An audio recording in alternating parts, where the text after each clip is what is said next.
Personel Brigade Serangan Udara Tavria ke-79 Ukraina mengatakan menangkis salah satu serangan terbesar Rusia di sektor Kurahove sejak dimulainya perang skala penuh Moskow.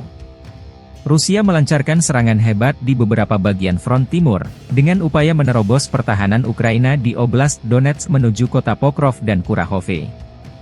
Pasukan Ukraina menangkis 29 serangan di sektor Kurahove saja. Demikian dilansir Staf Umum Angkatan Bersenjata Ukraina 26 Juli melalui pernyataan resmi. Tentara Rusia melancarkan serangan dari beberapa arah secara bersamaan saat fajar pada 24 Juli waktu setempat, kata brigade itu, membagikan rekaman yang menunjukkan serangan itu.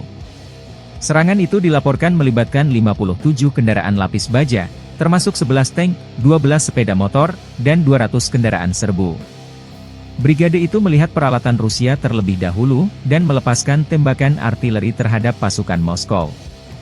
Tank-tank dan kendaraan tempur lapis baja pertama dihentikan oleh operator pesawat nirawak serang, kata militer.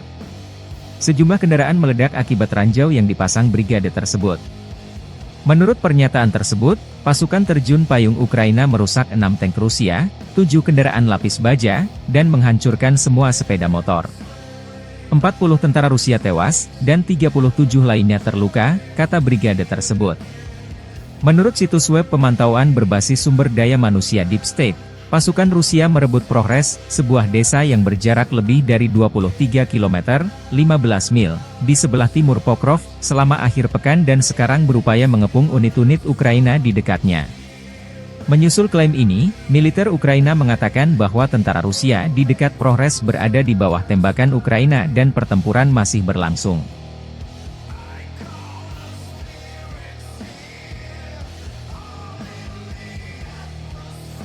Download Tribun X sekarang, menghadirkan lokal menjadi Indonesia.